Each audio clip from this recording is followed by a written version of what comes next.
Hello, everyone, and thank you for choosing This Week in Guns, brought to you by Patriot Patch Company, BZ Grips, FFL Payments, and MAF Corporation. This show offers commentary on the latest firearms industry news, information, and buzz.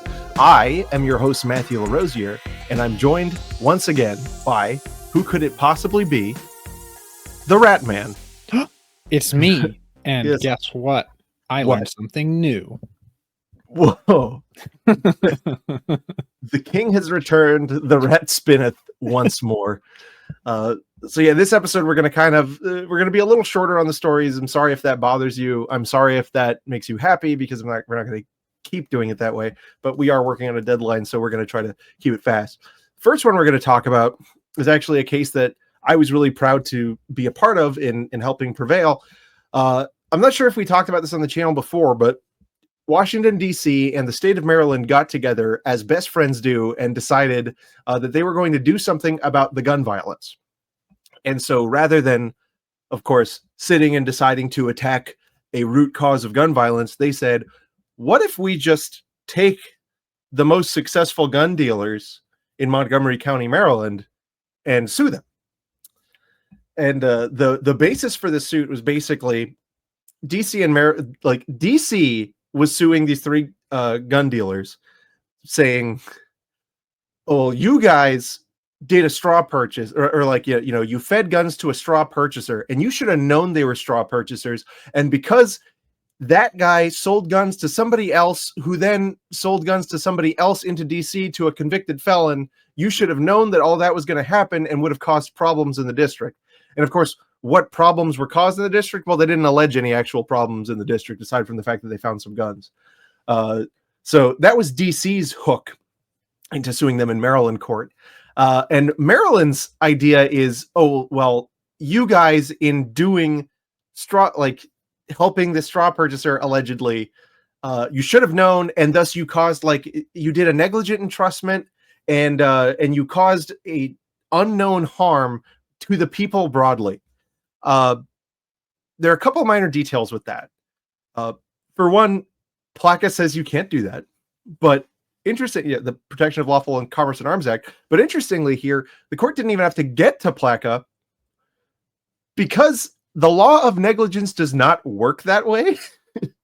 There's a thing called proximate causation, right? And there's several elements to common law negligence, and we'll talk about that. But basically, the thing you do, it has to, one, actually be underneath the standard of care that is usually assigned, and then it has to cause a foreseeable harm, right? Your action has to cause a foreseeable harm for you to be responsible for it.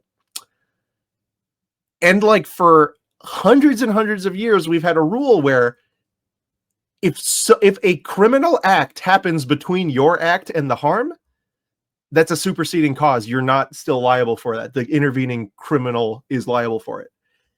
And here, when you're talking about selling to a buyer who then sells it to somebody else out of state, that's an intervening crime, who then sells it to a felon, that's an intervening crime, who then does something silly with it, that's another intervening crime.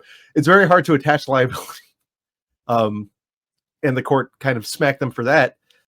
But the most interesting part here is the state of Maryland was a plaintiff. And they're saying was like, oh, well, these dealers should have known, right, this, that, and the other thing. Well, the interesting thing about Maryland is that they're a point of contact background check jurisdiction. They also have a 1 handgun per month rule in general, unless you're a designated collector. And who do you think governs who is and is not a designated collector? What has to be the state police? Yes, the Maryland State Police, i.e. one of the plaintiffs. So it was just a very nut job. They were being silly, I would say. They were being silly geese by trying to bring this lawsuit. And we all know what this really was. They were trying to harass successful gun businesses to try to basically endanger the trade in arms at all. And let's just read the tweet from MSI. Today, the Montgomery County, Maryland Circuit Court dismissed with prejudice a suit brought by the Attorney General's offices of Maryland and the District of Columbia against 3 Montgomery County firearms dealers. In that suit, Maryland and DC accused these dealers of violating state and federal law and making sales of handguns to a designated collector, the type of purchaser who is entitled under state law to make bulk purchases after being thoroughly investigated and cleared to do so by the Maryland State Police. The court held that the dealers fully complied with all state and federal laws in making the sales, and that Maryland and DC had failed to allege any facts sufficient to show that the dealers had reason to know that the purchaser was acting as a straw purchaser for someone else. Maryland shall issue supported the dealers in this suit, and we are pleased and gratified with the dismissal. Maryland and DC badly overreached. As Congress recognized in passing the Protection of Lawful Commerce in Arms Act in 2005, dealers cannot be held responsible for criminal acts of third parties who misuse firearms any more than auto companies can be held liable for the criminal misuse of vehicles. And so, yeah, that came down this last week, and it was really great because we were representing one of the dealers, and these are real people in small businesses. Even if you're a large gun dealer, unless you're one of the big names, right? Being the largest gun dealer in a county is still probably somebody with 5 or 10 employees. Right. Like 20 employees is a massive gun store, which is funny to think about because there's not a lot of other businesses that you described as being a big one that has 10 to 20 employees. Right. And so this was good. Nipped it in the bud. Just a good result. And I was happy to see this because this has been one of the cards in the deck that they've been hinting at for a while. And it was interesting to see them get slapped down. And something that the court didn't touch on, which is very funny. They base almost all of their complaint on the ATF's, investigation into this one guy who was this trafficker, right? What they left out in the lawsuit? Who materially assisted the ATF? One of these shops. Right. Yeah. And naturally, the ATF didn't. The ATF had nothing to say about their record keeping, right? Had nothing to say about their practices. The agency that's actually charged with regulating these businesses had nothing bad to say about the defendants in this case. I think that's telling. So, very happy to see that result. Next one, this is one that a lot of people have talked about.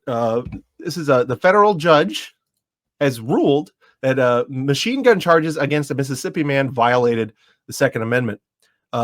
This is the case against Justin Bryce Brown, a Mississippi man with no prior criminal record, over his ownership of an unregistered machine gun. So here's what happened there. They had brought a Bruin challenge, basically saying, hey, it's your burden to satisfy that the law you're asserting is consistent with history and tradition. The way the lower court judge did this was kind of odd, because the government did the thing it always does, where it just completely fails to identify a historical analog. It just says dangerous and unusual, dangerous and unusual, dangerous and unusual. And the court here observed is like, okay, well, if that's the test, and the court was behaving as if that is the test when, we do not believe that to be the test.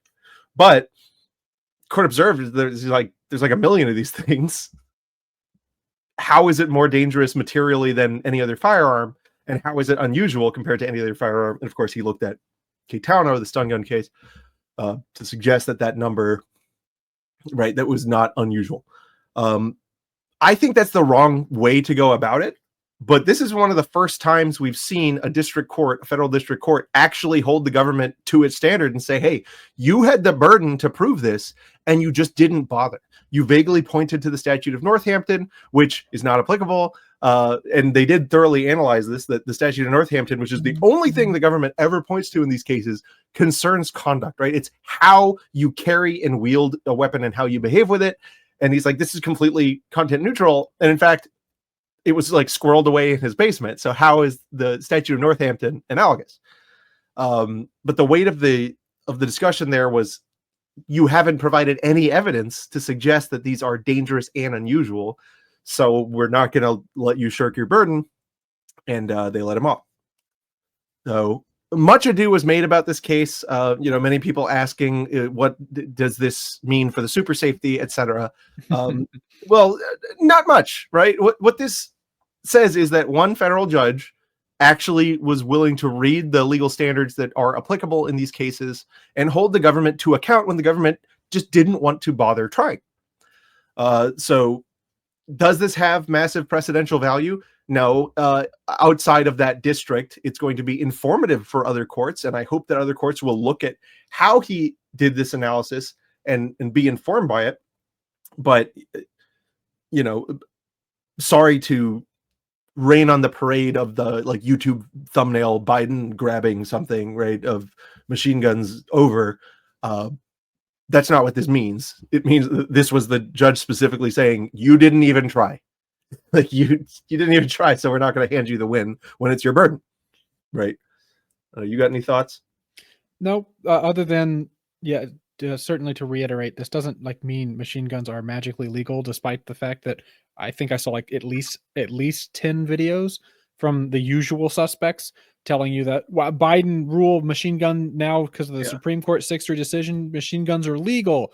That's not quite what it said. And the scope of this will be quite limited. And while it would be great if it was informative everywhere, I'm not necessarily that optimistic to expect that, but I would certainly like to see it done, because the government does frequently get away with like completely shirking their burden that they're supposed to be held to under Bruin. And it's not just in machine gun cases, and it's not just the federal government.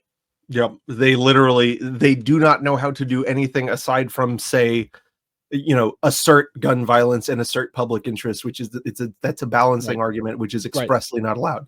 Like and then the court will break its back to manufacture an analysis to fit what the government said. Like build an analysis out of interest balancing, because they learned interest balancing after Heller, and they still haven't really learned how to like actually put up their quasi Bruin defense, other than just to say, well, dangerous and unusual is the Bruin analysis, which it's not.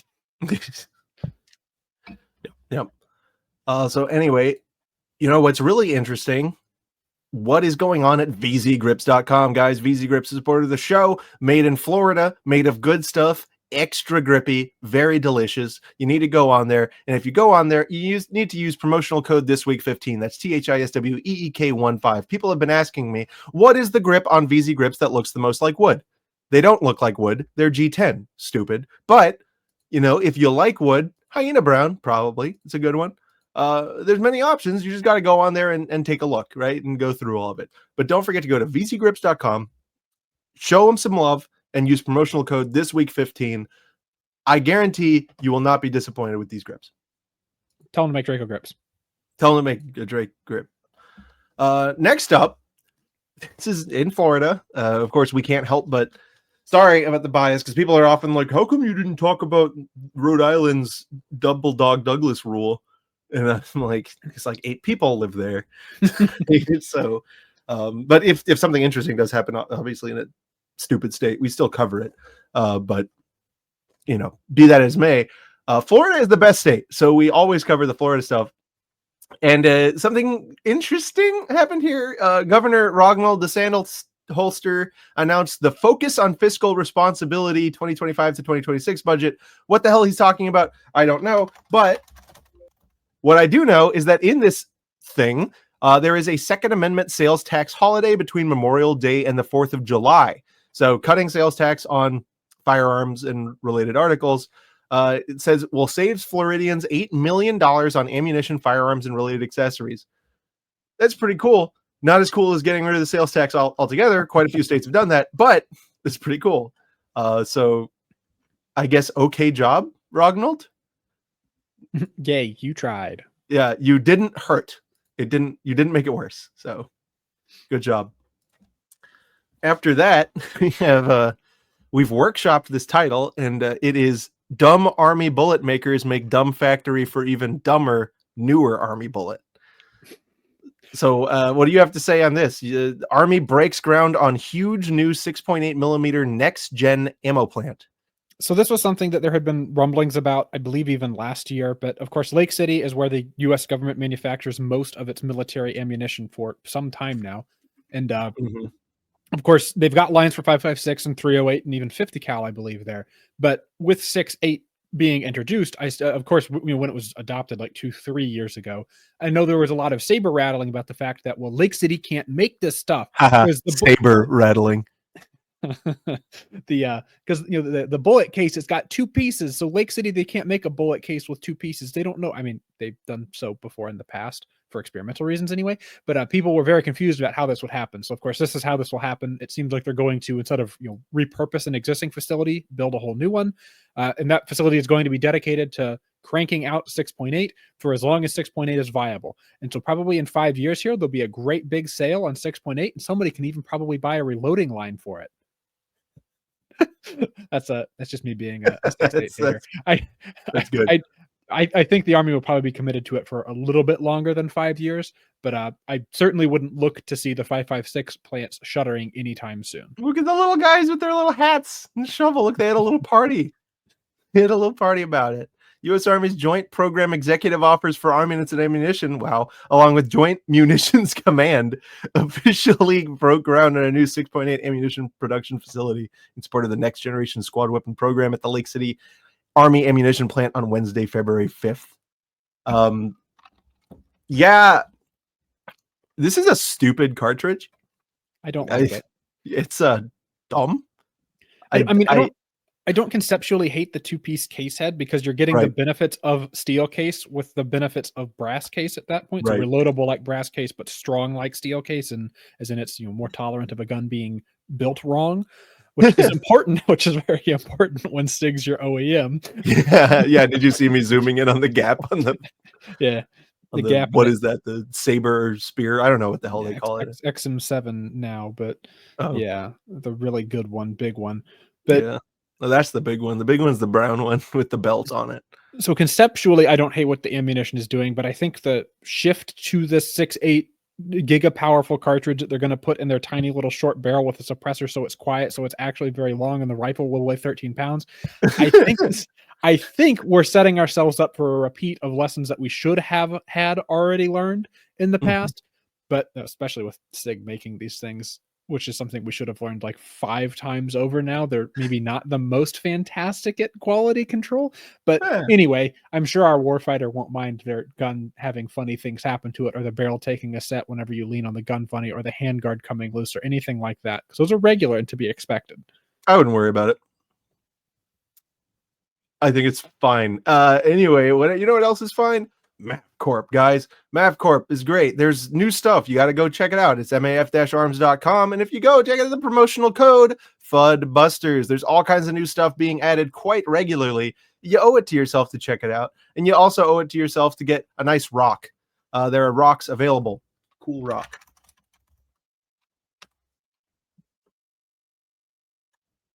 Whoa. See? Look at that. That's a pretty cool rock, heavily discounted from $308 down to $556. You get a fine rock for purchase. It will be mailed to you. It's maf-arms.com, promotional code FUDBusters, or you can use Ratman. Depends on who you love more. So check it out. Next up, this is a good one. So we've talked about for a while the Colorado assault weapons ban, right? That was like the gas operated ban, which covered everything. But so now it's got approved to the Colorado Senate has given preliminary okay on this bill that would ban the sale and manufacture of certain semi-automatic guns, but they've added a major carve out. Basically, you just got to take a special test, which, to qualify for the carve out, a gun purchaser would have to complete a training course that would be regulated by the state and offered through Colorado Parks and Wildlife. I think this is very progressive because, as we know, disadvantaged people are those who need guns the most. And so if your goal is to just get rid of guns and ban them completely, why not have it just only affect poor people who don't have additional time and money to take your stupid multi-hour class, right? I mean, I think it's a brilliant legal strategy. Right? Look at this legal strategist right here. He seems like a good legal strategist. He's got a 100 drum round magazine. Yeah. he hold an image of a 100-round drum magazine used by the Aurora shooting thing, right? And it was horrible. His son was a casualty.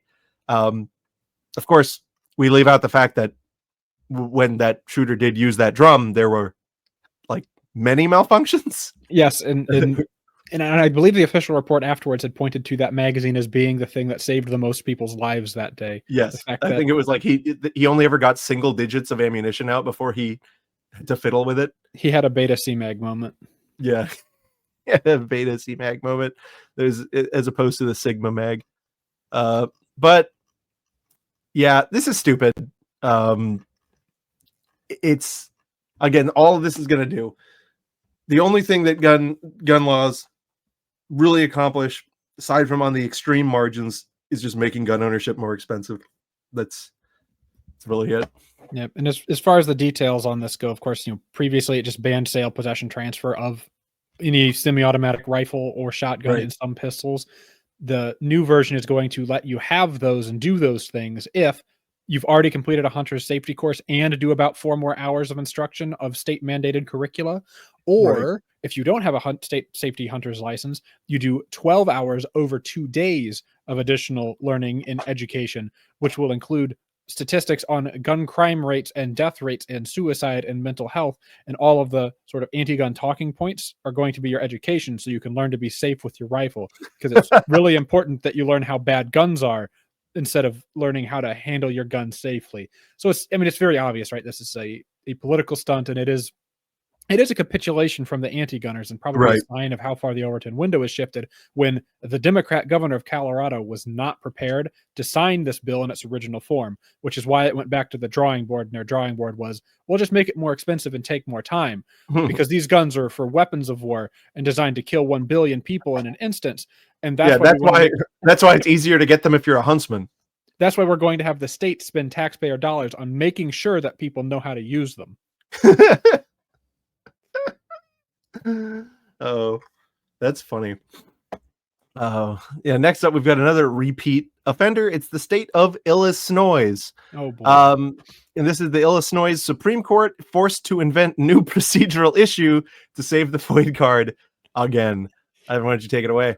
So this is a downstate case, and I forget the name of this case because it's gone on for so long, as funny as that sounds. But it's bounced back and forth in the state court system, I think, for the better part of 7 years now. I think I remember it was in Trump's term when this case started. It's a really old case. It concerned a woman we talked about on the show before. It concerned a woman who had a single shot or a bolt action 22 in her home without a FOID card, and the police came by, found the gun, and then arrested her, because that's an important thing to do. And then and there, she had managed to have the FOID card found unconstitutional, and the case has just ping-ponged around since then. It has made it up to the Supreme Court, I think, 3 different times, and 2 of the times Illinois Supreme Court. Yeah. Yes, the Illinois Supreme Court, and I think 2 of the times they had found some silly procedural issue to kick it back on, and then maybe the 3rd time was them doing a Bruin analysis. Honestly, this case is such a convoluted mess, it's almost impossible to keep up with this at this point. But now, post-Bruin, post-analysis, back at the district court, the same result. It is unconstitutional. The opinion is scathing in the typical way that state lower court opinions are scathing, where there is a whole lot of emotion and not a lot of brisk legal analysis going on. However, the legal analysis that is there is quite poignant and correct, although it's just surrounded by like 5 pages of fluff with a judge saying like the FOID card is stupid and we should get rid of it, and this is all awful reasons. But for the parts of his legal analysis that are applicable, he points to the fact that quite accurately, Heller was possessing guns in the home and Bruin was possessing guns outside of the home. And Heller made it very clear you can have a gun in your home. And from that point, he just likens the FOID card to essentially being a poll tax. And the state wanted to, this time around, the state wanted to couch the constitutionality of the FOID card in the fact that the carry license was constitutional, which is a massive head scratcher because they do different things and have different criteria and different qualification. And when Illinois had separate FOID and CCL cards, and now combined into the same card, back when they were separate cards, the cards even said, the FOID card says you cannot use this to carry a firearm, and the CCL said you have to have a FOID for this card to mean anything. So it's this massive spinning in a circle that this case has done. But the opinion is fantastic. which means that the Supreme Court of Illinois will have to come up with some procedural issue to stall this case out on, because they simply will not take this one lying down. Right. I simply don't imagine them wanting to do this. So Yeah. So the ruling came down Monday, February 10th. I'm guessing it was on a ultra red line emergency appeal to the state Supreme Court. I have to imagine they will want to appeal this as quickly as they can, and that's just sort of the way it goes. And I would be remiss, even though we are trying to go fast, I'd be remiss to not point out that when the FOID Act was originally signed in Illinois, the compromise, right, the handshake deal between the anti-gunners and the pro-gunners was, once we implement this permit to purchase, there will be no other gun laws needed, right? This permit to purchase, right? Well, if they're a bad guy and they can't have a gun, we'll make sure they won't have a permit. And the cops in Chicago, they just arrest them, put handcuffs on them and arrest them just like that. And this was, and conceptually speaking, right, if gun laws were to work, this would be a very, very effective, minimally invasive way to make sure that everyone's safe forever. Only it doesn't work. People weren't minimally invaded. It wasn't safe forever. And then a whole host of other gun laws came down. And the whole lesson there is, even when they come to you with these, at the time, novel ideas that are going to solve all of the problems, you need to remember that it's always been about banning guns and taking your rights away from you. And whatever thinly veiled, this seems like a great idea, we cooked it up in a lab thing they try to shove down your throat, isn't good for you, and you should spit it out. Public health. We got the public's health. But yeah, so parts of the FOID. So what parts are currently subject to this order? Do you know? I believe the entire thing, because the thing that the FOID Act really because the FOID Act is very wide. Right. The FOID Act is purchase, possession, and, well, I guess it was transfer before the state wanted to do that through an FFL, but it was essentially purchase and possession at all, including in your home, including privately. And then, of course, there's been weird cases that have gone on with like disputed custody. I know that there's some instances that they'll give you a hard time getting a FOID card if there's someone in your house who can't have a gun. So it's certainly expanded and been scaled to be overly broad.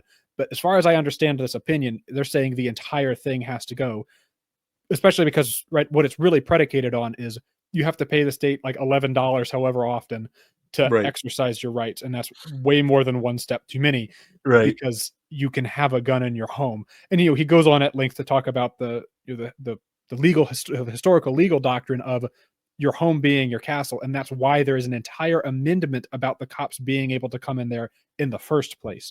So certainly if there's also a other amendment that says that you can have guns, probably between the two of them, you can have a gun in your home and you don't really need to ask anyone about it. Nah. No. But it'll keep the subways safe. It'll keep the common sense. It'll keep Chicago. The Chicago high schools will be safe because they'll get FOID cards. before they have an impromptu shooting match at the basketball game.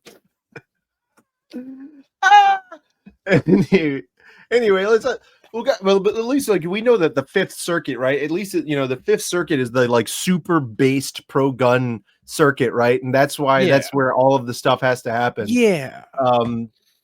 the Fifth Circuit has ruled that suppressors are not firearms and thus not protected by the Second Amendment at all.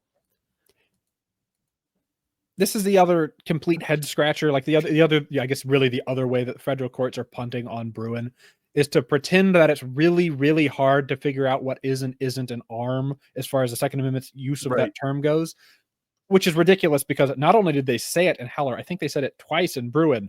It's arms and armor of offense and defense. It's pretty simple and anything clear. You take into your hands to cast wrath at another. So.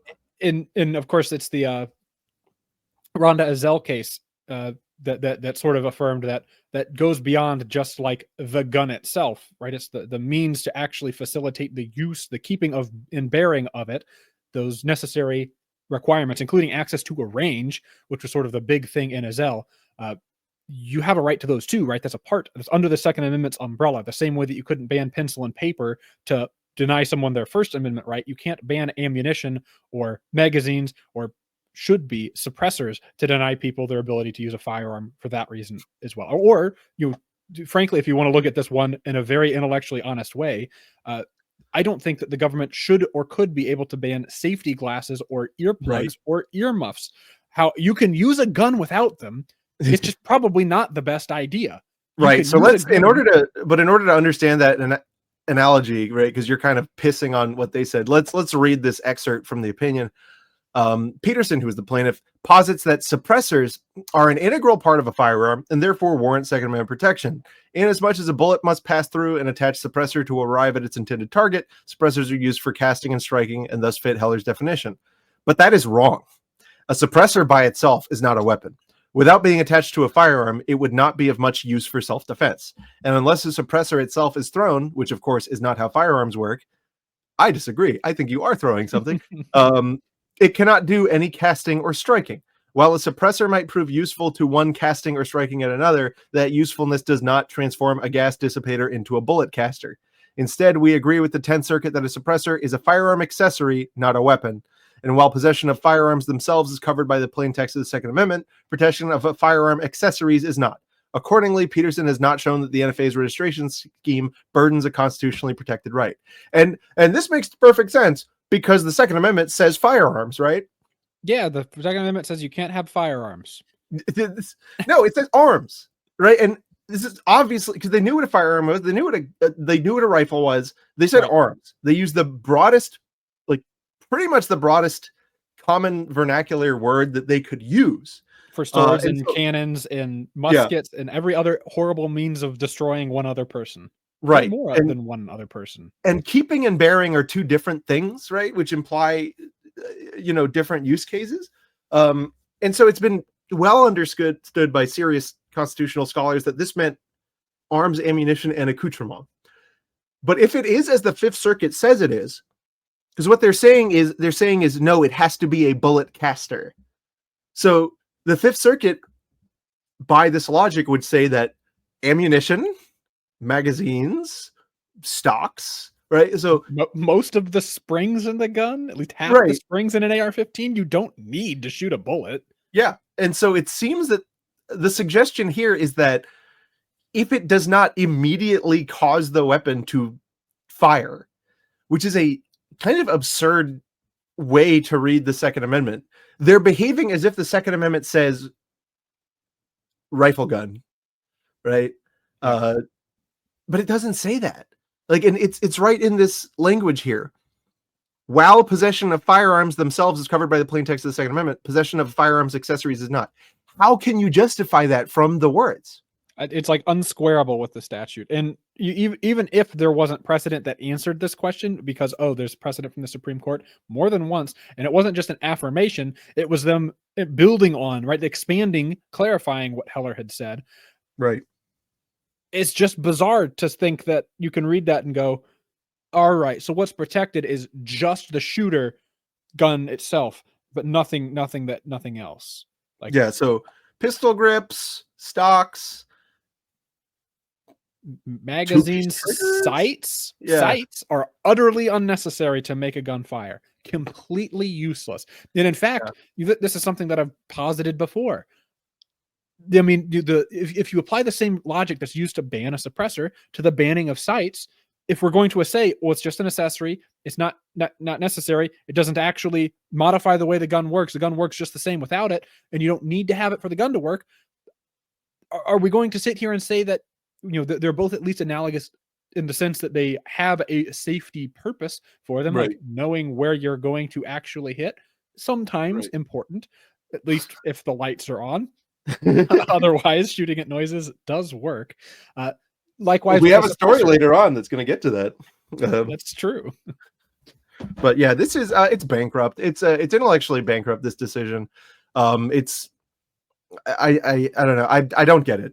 This is clearly a decision that was written to get to a result, and the result was we don't want to touch this.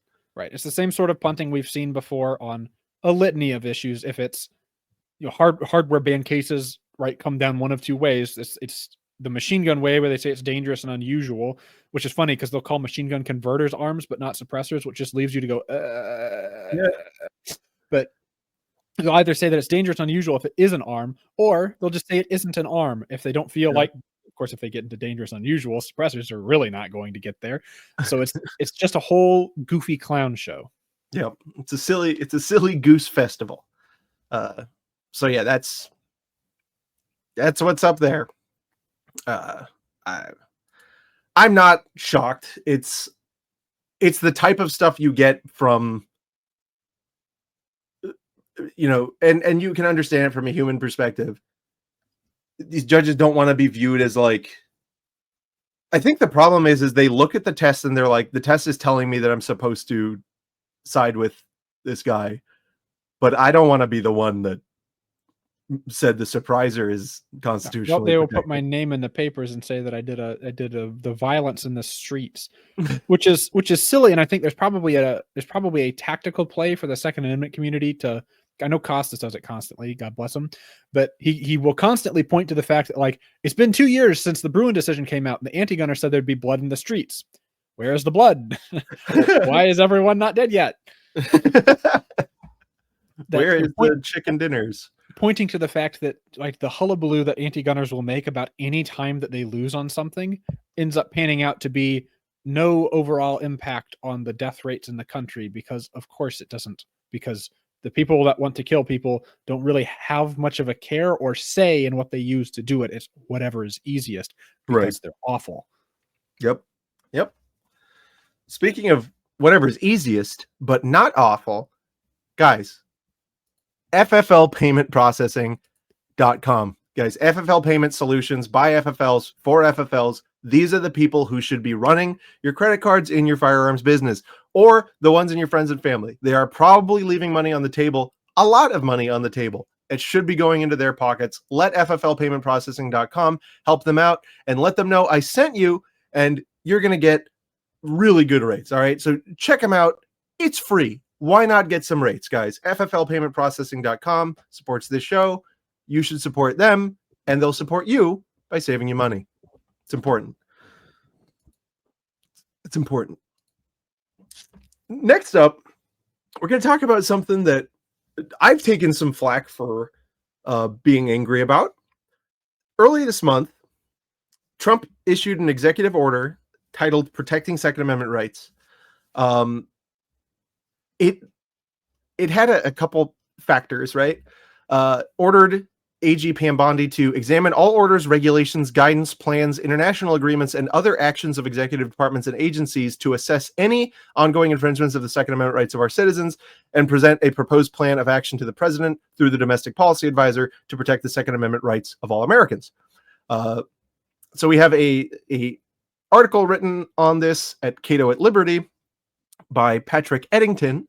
And he notes the core language of this order is aimed squarely at Biden-era policies, specifically reviewing presidential agency actions spanning January 2021 to January 2025. However, Section 2V directly addresses past and, by extension, potential future executive branch positions in court cases involving gun rights. That's here. The positions taken by the United States in any and all ongoing and potential litigation that affects or could affect the ability of Americans to exercise their Second Amendment rights. This is interesting, right? Because, well, and I like how our friend here pointed out, not included in Trump's order was any language directing Bondi to conduct a review of existing federal laws affecting Second Amendment rights, which is a curious omission given the otherwise sweeping nature of the order. So it's kind of narrow, right? It's like, look at what Biden did, and then also look at the lawsuits. What we then saw was the AGs, the assistant offices everywhere, filing motions to stay cases with active Second Amendment litigation. And one of these hit us particularly because we are running a anti-SBR lawsuit that directly challenges the Second Amendment restriction of common firearms by reference to barrel length. What happened here was we won a preliminary injunction, and that was won on administrative grounds, right? But there were still several more claims, including the Second Amendment claim, that were yet to be handled. So we moved to get to the Second Amendment questions. In response, the government appeals the motion for preliminary injunction on APA grounds, and then moves to freeze the district court case until the appeals court is done handling the APA question. Okay. They succeeded in doing that. Now they've asked the circuit court, the Court of Appeals, to freeze the case indefinitely while they think about it. That is not helpful. Right. And My gut feeling on the executive order is that I thought it was right, and I still do. I think it's a great thing that he's having his having his Department of Justice do this. I know, like right when it came out, people were like, "Well, this is empty. It will change nothing." And I was like, "No, it's going to shake a lot of stuff up. Just the way it's written and how quickly it's coming after he took office. It's going to shake some things up. The question is how much is going to be shaken up and how they go about shaking it up. From what I've seen so far, I'm probably not thrilled. It seems to me that the only justification I could come up with in my head for the assistant offices to want to pause all existing litigation is because they want to make sure they don't give anything up if they lose any of these cases. To me, I think this sends up a lot of red flags, because if they're trying to pause these SBR cases, I think they're trying to find their way to a resolution where they keep the NFA the way it was and they can just go back to how things were, either by settling these cases or finding their way to desperately moot these cases or whatever. That was my gut feeling on like what, okay, so if you're in one of these assistant offices, you read this executive order and between the lines it says Biden's bullshit has to go away. Other bullshit probably also has to go away. I think the way that you respond to that is by saying, especially if you're on an appeal, go to the court and be like, well, we're abandoning our appeal. We need to go back to the district court where we've decided that we've changed our mind. And we think that all these laws also infringe the Second Amendment. You don't need a pause to do that. You don't need a ton of coordination to do that. You just have to take that position. Meanwhile, if you're stopping all litigation across the country and you're all trying to come to the same position across all of these varied but oftentimes repeated arguments sort of cases, I think you only really want to do that if you're like, we want to hang on to the ability to defend the NFA in these cases, because we realize there's very legitimate NFA challenges going on in these cases, spurred on by the fact that Biden sort of shit the bed with the whole, he expanded the numbers of these SBRs and then said, actually, they're also all unregistered and have been for a long time, with the fine print of they also haven't caused any giant uptick in crime. So they've got those problems that maybe they want to put out to defend the NFA. But perhaps the more pernicious thing that they're trying to hold on to here is what's really, perhaps even more than the NFA at stake in these cases, is the ability for the ATF or other agencies to enforce, to take the statute that Congress wrote, right? And this isn't like this isn't a Chevron sort of question, right? It's not like they passed a regulation where one was silent, because it's not like Congress said nothing. It's not like Congress said short barrel pistols and short barrel shotguns and was silent about rifles, because that's sort of what Chevron was about, was them saying that, well, because they didn't say rifles, clearly Congress meant for us to say rifles, or Congress meant for us to make something up for rifles too. That's more what Chevron was about. The more pernicious thing here is that Congress has given the ATF the ability to say what is and isn't a stock in the context of a short-barreled rifle. If what DOJ is trying to do here is salvage ATF's ability to do this sort of thing in the future, I think that is a massive red flag, and only bad things come of that. Because the trolley changing colors from red to blue as it runs over things, as it sort of craps all over how this quote-unquote democratic process is supposed to work, I don't think that's a good thing. I only, it's one of those things where it feels good when the sword's in your hand, but to hand it to the guy that you're in a fight with, it's probably not so fantastic. I think I'd rather the sword belongs in the hands of the people, the spectators in this fight, in analogy, and then the red and blue trolleys can just head on each other, and it would be sort of funny. Yeah, and so that's the interesting thing, right? Is because they've handed this down to these career people that have been there, right? Some of them from the Biden administration, some of them from ages, right? They have strategies, they have long-term strategies that they're trying to uphold. What I think that this does, and I think that our case specifically is problematic for them because we did not couch it solely in terms of the pistol brace rule. We straight up say, we have a plaintiff that straight up says, I have this stock for this gun, I want to put it on. And says, this is the only way I'd feel comfortable, taking care of my family, blah, blah, blah. Right, obviously protecting. But for this law, I can't do it. Because I travel interstate, this and that, the other thing. We've laid all that out, specifically challenging the SBR regulation, period. And they're trying to say, but we need to make sure that the case is focused on current agency action. No, you don't. I mean, they really don't. And I saw a bunch of people saying, well, maybe they do, and they have to coordinate this so that they can epically take down these gun laws. There's zero coordination required to take down the challenge gun laws. All There they would just have to isn't. do is say, well, in our case, because they were saying, oh, we're saving judicial resources by pausing this forever. All they'd have to say is, we changed our mind. We're no longer appealing the MPI. And then they can still defend the NFA if they want. But that's, what I think is happening here is the reason that they're trying to move to delay these cases indefinitely is I think they think that they can kick the can long enough to even have these go on for 4 years or even 2 years and then spread out the actual litigation to where they can bring those same arguments again once it comes trial time. I don't know if that's like, I don't know. What do you think? I mean, that is entirely possible. Right? I guess probably the worst possible outcome is that they're like, oh, we will we will analyze this executive order.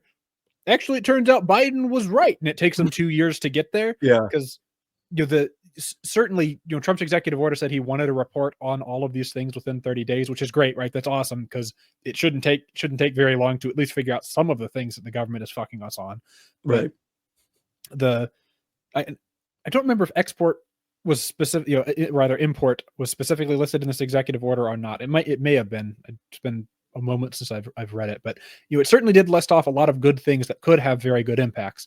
But like I had said, at this point it relies on the Department of Justice wanting to do what they're told, and because people often see whenever the trolley changes from red to blue or blue to red, they assume the entire government has changed, but No. the way the executive branch works anymore, there's even people from Bush 1 or Bush 2 that are still hanging around. There's Clinton people in executive branches that are still hanging around, and these people may have whatever motivations they may have, right? I'm not trying to cast aspersions one way or the other, but they aren't sort of answering to the current president the way they would have been when they were freshly appointed and indoctrinated. So they may have their own separate goals and agendas and pet projects.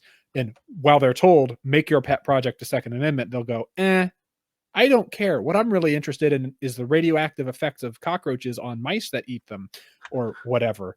Right. Wild. All right. Well, next, I like the